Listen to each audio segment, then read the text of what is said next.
Hello everyone! Hi everybody! And welcome to another episode of Masse Art Studios. I am Lee. And I'm Jeremy. And in this episode, we're going to take you through some how-tos, some hints and tips. Really? And, more importantly, because you've all been asking for it, how we mix our paints for our pours. So it's going to be a fun episode. We hope you enjoy this ride. This is for anyone out there that might have got a new acrylic pour painting set for Christmas and has never acrylic poured before. Or if you've used other mediums and you've never used acrylic pour painting techniques, then we're hoping that this is going to be really educational for you and you'll learn some fun things with us along the way. Yes. So, without further ado, let's start off by talking about some of the essentials that you might need in your studio to do some acrylic pour painting. Yes. Let's do it. So, let's take you first off through some of the essentials and highly desirables of the things that you might need in the studio to start your paint pouring journey. And some of them you probably already have. That's right, because some of these things you can find in the kitchen, absolutely. right? So let's see what we've got here on the table. These are the things that we first started off with. Okay, so this area here is going to be for pouring and preparing your paints. What we have is plastic cups of different sizes and paper cups of different sizes. The plastic cups we use mainly for kind of preparing our paints. We use 16 ounces and 20 ounces and 9 ounce cups. And the paper cups are really good, these little Dixie cups, for creating spouts. So if you ever want to be really directional with your paints, like for Dutch pours, for example, and even for ring pours, these things are really great. You can pinch it and then you can direct how your paint flows. What we also have in the studio are these kind of plastic bottles. These help again with directing paint if you want to be super fine. We've got a set of scales, which we'll talk you through shortly, the reasons why we use that, especially when we get to our mixing of our paints. We've got a funnel, which we use for like decanting gloss medium, which we'll show you shortly too. A pair of scissors is really handy, just for cutting blue tapes and stuff, which Jeremy will talk you through. We've got different sizes of our craft sticks or popsicle sticks or tongue depressors, which we use for mixing our paints. These ones are really great because they're 8 inches long, so you don't get your hands into the paint as you're mixing. We also do reuse these things, just like with our plastic cups. You can rinse these out, and we do reuse them for our things like flow extenders and stuff. What's a flow extender? Well, we'll talk you through that shortly. And we even use our popsicle sticks, our craft sticks again. You can either rinse them off, or you can just let them dry and then reuse them because the paint sticks to them because they're just wooden. However, if you prefer, then you can kind of buy these things here, which are just plastic sticks, which again, you can just run under the tap. Now, an essential in the studio is definitely a torch. As you go through your acrylic journey, you'll realize that you're going to be throwing a lot of paint on canvases and, you know, it creates bubbles. In order to pop those bubbles, you need a torch, or else what will happen is the bubbles will dry in your composition and you'll get little pop marks. Yeah, which are terrible. Which ruins it. Are terrible, especially when you've got a really beautiful composition. So this is just a bog standard chef's torch. You can buy these things on Amazon. Just like everything on this table. Exactly. These are fairly inexpensive, like $10 to $15. Yeah, something like that. They can go up to like $30, but you don't need the really expensive ones. No. The inexpensive ones work just as fine. It's a flame, folks. That's all you need, something to pop the bubbles. So these definitely are essential in your journey. And as Jeremy said, a lot of these things you'll already have within your studios. The last thing here is just some skewers. These are great to like pick things out of your paintings if you've got little paint buggers or hairs, and you can even fix rings with these as well. Little flies that fly into your paint. Little natural embellishments, as one of our friends likes to call them. So again, a lot of these things you'll probably already have in the actual kitchens. They're not all essential, but some of the things that are really going to help you on your journey. Jeremy, talk us through the last bits and pieces. Sure. We have blue tape, which is great for backing your your canvases, because what happens is that if you like to have a neat, a nice, neat, clean canvas when you're done painting, you just peel this off and it makes really nice straight lines. It makes it really pretty. But this is actually not essential. You don't have to have this. It's just good if you're going to sell them to kind of keep it neat on the back. Now, you can get this at Home Depot, you can get it at, at Lowe's, whatever. We actually found blue tape at the dollar store, and it's amazing. It's, it's blue tape. Right. So that's a very inexpensive way about going and buying these, because blue tape can get kind of pricey. Right. And especially if you use a lot of it. Exactly. So dollar store fine right there. Now these, what these are is that whenever you go to balance your canvas. So these keep your canvas nice and leveled and up high from whenever you have it on a pea pad or on a piece of silicone. We started out with these, or you can use cups. You can turn the cup over and you can put those on, put your canvas on that. But we prefer using these giant push pins. Right. And these work really, really well because your canvas won't fall over while you're trying to paint. It won't lose its balance. So we love these. Now something else you're gonna wanna do is level your canvas. Make sure that the canvas is completely level, because what happens is your paint will continue to slide off the canvas. Which has happened to us once before on our drying racks. So this is another one of the essentials, I think. Yeah, I think so too. Yeah. And let me show you what the canvas looks like when it's backed. See, we have it all taped. We have the pins right here in the corners, so that way it elevates it up nicely. These work great. You can get those on Amazon, and we just love those. Everything that's on the table that we can get on Amazon, we'll link for you in the description box, so it's easy for you to find. Exactly. And then lastly, from this selection on the table, we've just got rubber gloves. Yeah. You use these probably more than I do. I do. I just got so tired of scrubbing paint out from underneath my nails. Right.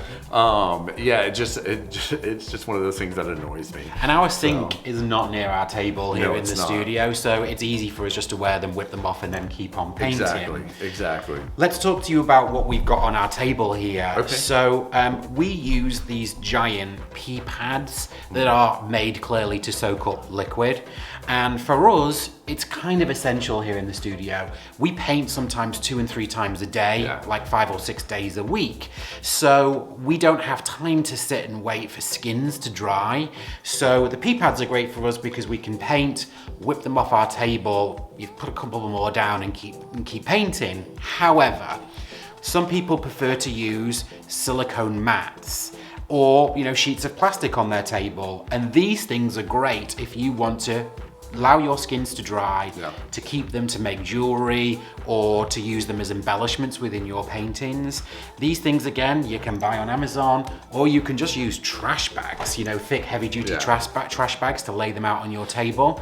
And that's then going to allow you to use those skins at a later date. Yes. Now, if you're brand new to painting and you're hearing us say skins, what that is that whenever you're doing pours, the excess that flows off onto the mat, that dries and they peel that, and that's called skins. Right. And they make jewelry out of it, that kind of thing, because I had no idea what skins meant. Right. So, but that's what skins are. People actually use those to make jewelry and all kinds of other stuff. Right. But yeah, it's just the runoff that dries from your canvas. And if you do it on a silicone mat or some kind of plastic mat, you can just peel those things off, which we've done that in previous pours before too. All right, so that's some of the highly desirables and the essentials that you might need to start this journey. And like we said before, some of these things you'll have in the kitchen already, and if you don't, we'll link them into the description box for you. Let's talk about some top tips that we've learned along the way, both from watching our peers do their pours and just some things that we found out too. All right, folks, so here's our top 6 tips that we've learned through our journey here on the Masse Art Studio channel. So the first thing is, number 1, is to buy in bulk. So if you have the means and the resources and you are able to do so, things like larger volumes of paint, larger volumes of pouring medium, and also like 240 packs of plastic cups are going to work out cheaper per ounce or per item if you can buy them that way, rather than just buying, you know, 1s and 2s and 10s of things. Yeah. For example, if you buy popsicle sticks by the 1,000 versus popsicle sticks by the 100, per popsicle stick it's gonna work out cheaper for you to do so. And if you're intending on pouring regularly, you're gonna use them anyway. So tip number 1 to you is buy in bulk. Tip number 2, keep a journal. That way you can keep track of all the different paints that you've used, the different styles. You know, if anything dries lighter, darker, it's really great to, like, you know, go back and be like, okay, I want to use a lighter shade of this green or a darker shade of this green. It keeps everything in focus for you. Also, it's lessons learned. Like, you know, if you write down everything, you can be like, okay, this is what happened. I can go back and I can change this. You know, it's all just a learning process. Right. And keeping a journal is the best way to go about doing that. It keeps you focused. It does. It keeps you really focused. Love it. Okay, so tip number 3 is practice makes perfect. It would be a very rare occurrence for you to pick up a split cup, layer some paints, pour it onto your canvas, and it looked like a masterpiece the very first time you did it. Now, I'm not saying it's not going to happen, but what you might need to do is just try it a few times. Please don't get discouraged. If your first pour or your first handful of pours don't create something that you're particularly interested in, please come back and keep trying and keep learning. We pour a lot of times off camera just to try techniques, and then what we show you on camera is kind of, you know, the result of some experience. So please do keep practicing, because practice really will make perfect. Yes. All right, tip number 4, just have fun, experiment with things. Like, really, you know, watch different YouTube videos, you know, get some ideas and try it out. Don't be afraid to add an extra swipe, do a BAM, you know, really go for it. This is supposed to be fun and exciting and a learning process. And that's how you get better. That's how, you know, you really learn. It's just to have fun and go for it. And you always say there's no rules in art. There is no rules in art, absolutely. Tip number 5 for you is to watch and learn from the people that put content onto YouTube. It is very fair to say that for the first 3 months of our journey, we didn't even pick up a jug or a tube of acrylic paint. What we did was we watched all of our favorite artists for hundreds of hours, thousands of hours on YouTube, and kind of learned from all their experiments. So we feel we started maybe half a step ahead of ourselves, because all those guys out there who were creating content really showed us what not to do through their own experiments. So watch YouTube channels, watch people who kind of master techniques and learn from them, and ask questions. You know, we always try and answer every single comment we get in our videos. So please ask questions of your artists too, because I know that they would love to help you answer those questions as well. All right, last tip number 6. You know, we can be our own worst critics on when we're painting and then creating.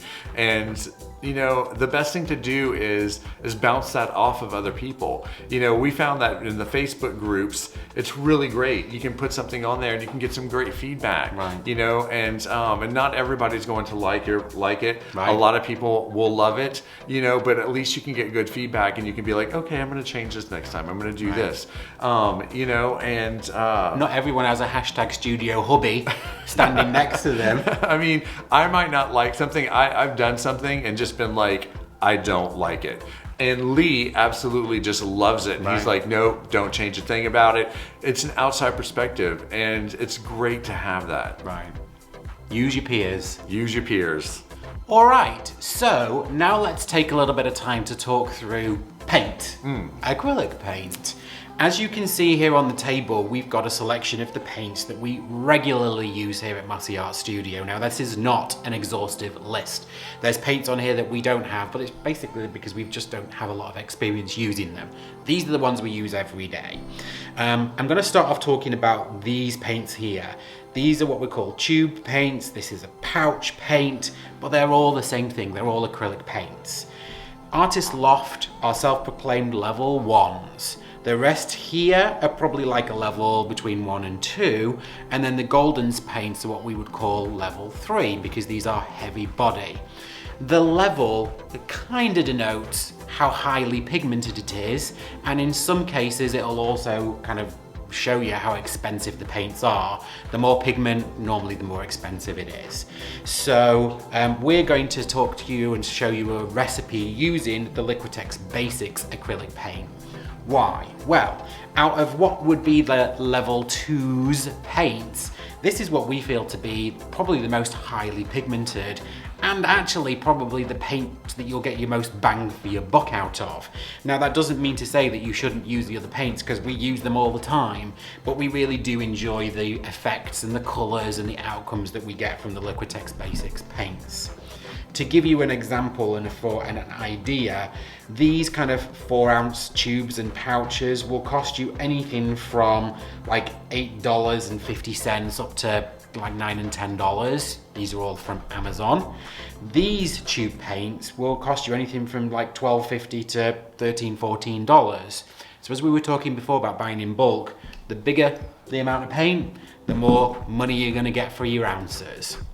These golden paints are more expensive, and there's a reason for it. They're just more pigmented. Yeah. However, for the same amount of paint that you'll get in the tube, these are 8 ounces just like these, this golden paint will go a lot longer, a lot further. You'll get more out of it because you'll need to use less of it with your pouring mediums to get the same volume of paint. We'll explain a little bit more about that as we get into the mixing part of the video. Now, the one thing I've not talked about here on the table other than these two is our metallics.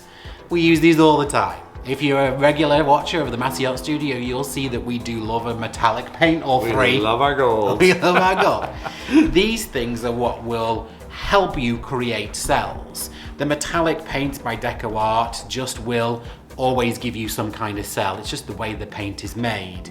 The other paints on here won't just give you cells, it's all about how you layer those paints that will help you get the cells. Cells are created from kind of air bubbles coming up and popping and revealing the actual paints underneath. That's why you use torches to help you create cells, and that's why some techniques that you use will help you create more cells too, you know? But the Deco Art paints always do give you good cellage. These two here are what we use regularly for flow extenders. Why do we do that? Well, this quart of paint here is $17 on Amazon right now. And so if you're going to spend time watering down a paint, you don't want to use one that you're going to be using regularly or one that is more expensive. So why not use a cheaper paint as your base coat? And this will help you this will go a long, long way. This one in comparison is the same volume, but it's $10 from Blick. Yeah.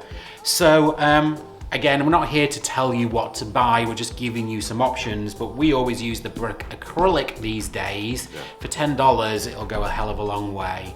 And we are also Blick affiliates, so any of these paints you can get through joining the link or clicking on the link within our channel. So that is a brief explanation of our paints. Now let's talk about pouring mediums. Okay, so we're not here to do a comparison of the tens of different types of pouring mediums that you can get access to. You can get Artist Loft pouring mediums, golden pouring mediums, you can get, you can use Floetrol, you can use Liquitex Basics. What we use in the studio all the time is Liquitex Basics Gloss Medium, and we mix that with Floetrol. Now, Floetrol is not a pouring medium, it's actually a paint conditioner, and it's used explicitly by people who paint houses to actually get a better flow and to help the paint level. Yeah. So if you're using a roller brush, it's actually really easy to get a level coat of paint. Someone somewhere realized that it's actually a really good ingredient within acrylic pour painting. The reason being that what this will do is help you extend the volume of your paints. So we'll talk about that more as we talk about the mixing recipes that we use, but this is also fairly inexpensive when you compare this to all the other pouring mediums.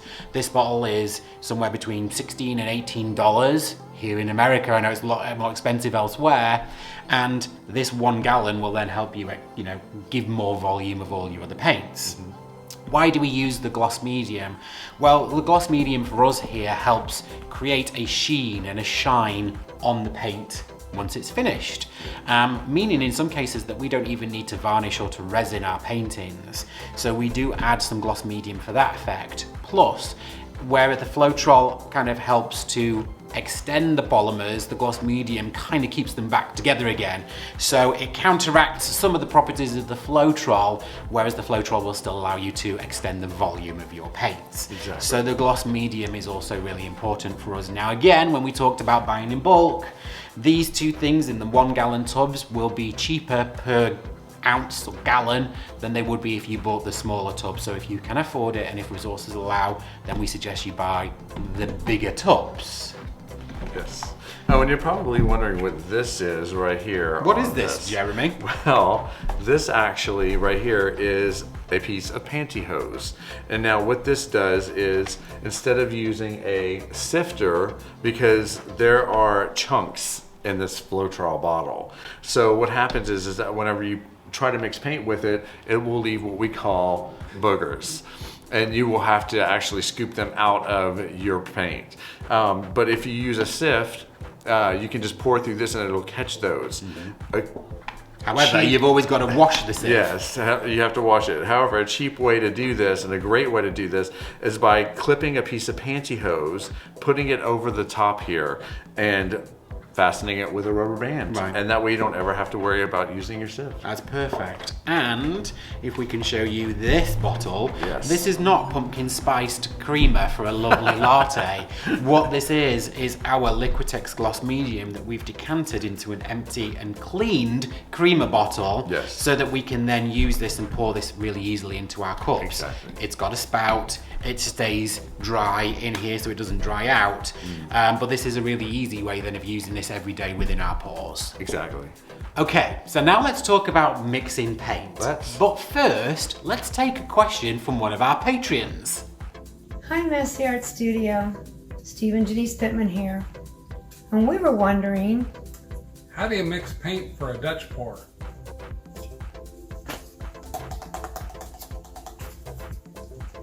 thanks guys. Thank you, Steve and Janice. That's a great question. So how do we mix a thin consistency paint that we use for things like Dutch pours, swipes, and leaky cups? Okay, Jeremy, so you're going to use a scale. Now, if you are more comfortable with paint pouring, you don't have to use a scale. Some of these plastic cups have little notches on them, but for anyone that's out there that's a beginner, we suggest you start with this first, just so you can get used to the volumes of paint. Yeah. We certainly still use it We measure everything out. every day in the studio. But then we kind of are starting to learn about the eye and the feel of the paint, and we'll get to that shortly. So for a Dutch pour, a swipe, and a leaky cup, we're going to do our thin consistency. First of the two pours, the two recipes that we do. Yes. Jeremy, you're going to do a 50% Floetrol, a 25% water, and a 25% acrylic mix. Okay. So, in your cup, if you could weigh out 1 ounce, please, of Floetrol. Now, when you put your cup down on here, it's going to give the weight of the cup. And you also want this on ounces. So make sure that it says ounces on here. You're going to tare that, and it'll put you to 0. Now, if you prefer to use in grams, you can use in grams too. Oh, yeah, but absolutely. we're going to use ounces just for the purpose of this video. Yes. So, here is your Floetrol with your pantyhose attached. And I want you to mix a total of two ounces, Jeremy. So in a 50, 25, 25 pour, if you could use 1 ounce of Floetrol. Sure. Now, you might be thinking, how much paint do I need for my canvas? Because clearly we're only mixing 2 ounces of this one color here. Well, there's a fairly simple equation that you can use. And that is if you take the length of your canvas, multiply it by the width of your canvas, and then divide by 28. That will give you an approximate ounce of ounces that you're going to need to cover off your canvas. Exactly. Okay, so you've got 1 ounce of Floetrol in your cup. I do. To do a 50, 25, 25, you're going to need half an ounce of acrylic. Yes. So if you could put half an ounce of the Pyrrole Red. Sure.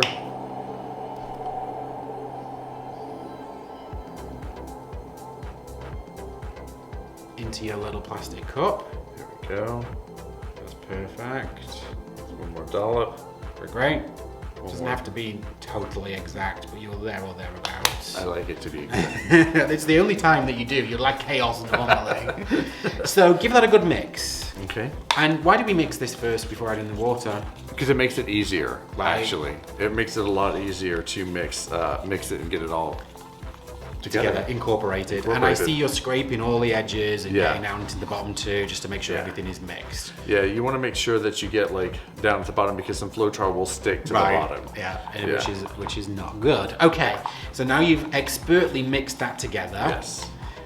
What you now need to do, because this is our thin consistency, remembering this is for Dutch pours, for swipes, for Yes. leaky cups, is add ½ ounce of water. Now I see that you've removed your popsicle stick. Yes. Clearly you don't want to add the volume of that or the weight of that to the volume of this Exactly. paint. It's a good call. Now ½ ounce of water in our well-used water jug. Now you always got to be really careful with water because it's really easy to overpour. Yes. This is one of the reasons why I do all of the mixing. Now you can't do that because you're pouring out some of the paint. Something you shouldn't do. Something you shouldn't do. So just mix it in because Okay. 0.2 of an ounce of water is really not going to make a huge difference in the grand scheme of things. But this is a lesson learned, people. If you're going to do these exact measurements, although they don't have to be exact, if you're going to do these measurements, then just go a little slow, be a little careful, and you'll get it right. Now is that fully... Or like me, a bull in a china shop, you'll just get it everywhere. Again, this is why I do the mixing for all of our paints. Now, I see that's fully incorporated. Jeremy, Yes. what consistency would you say that is the most resembles? I would say like a cream, Okay. maybe. Yeah, I think Yeah. that's a really good kind of way of looking at this. Now, people will disparage food analogies when it comes to paint thicknesses, but you can't feel this and you can't see this Yeah. really effectively. So it's the only way of us being able to demonstrate to you what that is. This is like cream. If you can see, like Jeremy just showed you, if you hold the stick a couple of inches above the paint and pour it, it's falling into the cup with no mound whatsoever, and it's immediately disappearing into the cup. This is the kind of thickness that you want your base coat to be, and for swipes, for Dutch pours, and for leaky cups. Jeremy, well, high five. That's the perfect thickness. So this is the thickness of our thin paint. All right, let's take another question from 2 of our Patreons. Yes. So, hello, Masse Art Studios, and my favorite boys, Lee and Jeremy. I am very interested in learning how to do wing pours. This is Lori Finzer, aka Sparkle, and I'd love to know how to mix paints for a straight pour. Thanks. So thank you to Sparkle and thank you to Donna. We only really use 2 thicknesses of paint here in Masse Art Studio. We've got our thin paint and then we have the paint for everything else. That includes straight pours and ring pours and dustpan pours and split cut pours, all the other pours that you'll see us do regularly. So let's mix paint for everything else. Jeremy, do you have a new cup? I do, and I made sure that it's teared. So Okay. that way it's at easy. 0. So to make this really easy, we're going to use exactly the same percentages that we just used, but instead of water, this time we're using Liquitex Gloss Medium, which will give us that thicker paint. And, Jeremy, you're going to use the Gloss Medium first. Okay. Now you're using the Gloss Medium first this time because it's a little harder to incorporate into the acrylic. Yes. So we're going to add that first and then add the Floetrol after. Exactly. So we're going to use the same 2 ounces of paint. So this time it's ½ an ounce of the Gloss Medium. Okay. So let's pour 0.5 into your cup. Be very careful this time. This is our expertly decanted Liquitex Gloss Medium into our creamer bottle. All right. That's perfect. And using the same colour again, our Pyrrole Red from Liquitex Basics, ½ an ounce please of your acrylic paint. So again, this is 50%, 25%, 25%, 50% Floetrol, 25% Gloss Medium, 25% paint. Spot on there. Oh, there's a little drip. Okay, let's get that. That works. Now let's mix those 2 things together. The Gloss Medium is thick. It's kind of like a glue ball consistency. So mixing it with your acrylic first just really helps bind those two things together before you throw your Floetrol in, which is just thinner and incorporates easier.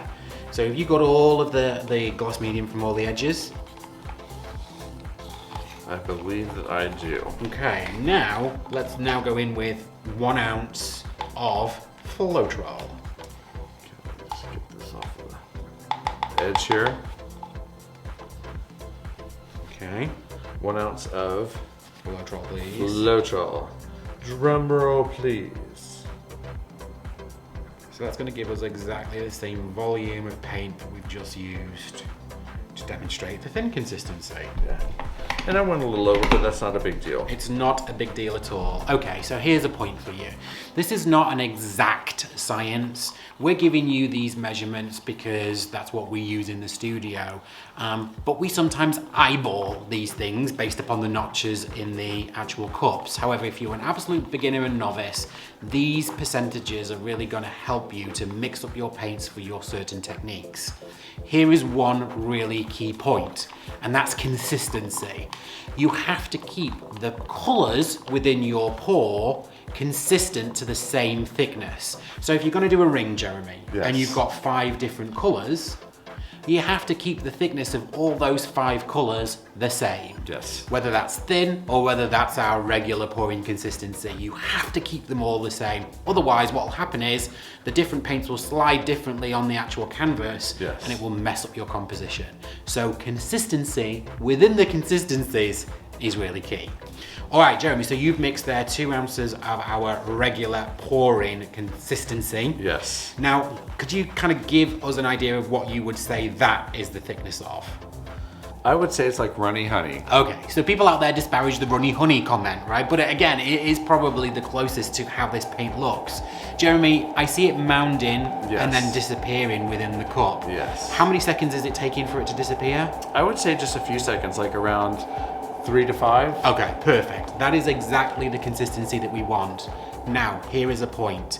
If you're going to use the heavy body paints, the level 3s, what you're also now going to need to do is put in a splash of water into this mix to get it to this consistency, because the level 3s are just thicker. So if we would have used a Golden's paint here right now to show you, this wouldn't be disappearing within 3 to 5 seconds. It might not disappear at all, and it probably would look like pudding. Yeah.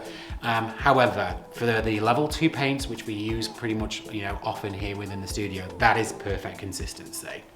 I like it. Good mixing, sir. Thank you. In order to really demonstrate the difference between those 2 thicknesses, let's see if I can show you this in another experiment.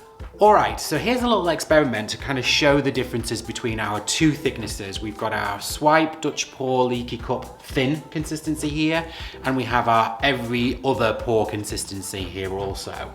Jeremy, Yes. my faithful cameraman, my faithful handy cameraman. I'm gonna pour these 2 paints. Try and do this at the same time down this canvas so that you can kind of see the differences between these 2 thicknesses as they travel down this canvas. Sure. Okay, I'm going to try and do this so that these actually come out the cup at the same way. Our thin consistency is here, and this is our regular consistency on this side. Okay, so we've got 2 ounces of paint within this. And I'm trying to pour these at the same time, if not actually pouring this thick one out a little quicker. But I hope that that was a really easy and somewhat easy demonstration of the 2 thicknesses of the paint. You can see that this one just ran down that canvas really quickly, and the thicker one just took a little bit of time, a little bit of extra time to get from the top to bottom, just demonstrating just how thick it is. Runny honey. Runny honey. So there you have it, folks. In summary, what you've seen are some of the items that we feel are highly desirable and essential for you to start your acrylic pouring journey. Hopefully you've got all of those things to hand within your kitchen cupboards already. You might have to go out and purchase a few things, but if you do, get them as cheaply as you can and buy them in bulk. And you've seen our 2 recipes here that we use every day in the studio. That's our thin recipe, which is 50% Floetrol, 25% acrylic and 25% water. Yep. And we use that for your leaky cup Yep. The Dutch pours and Yep. the swipes.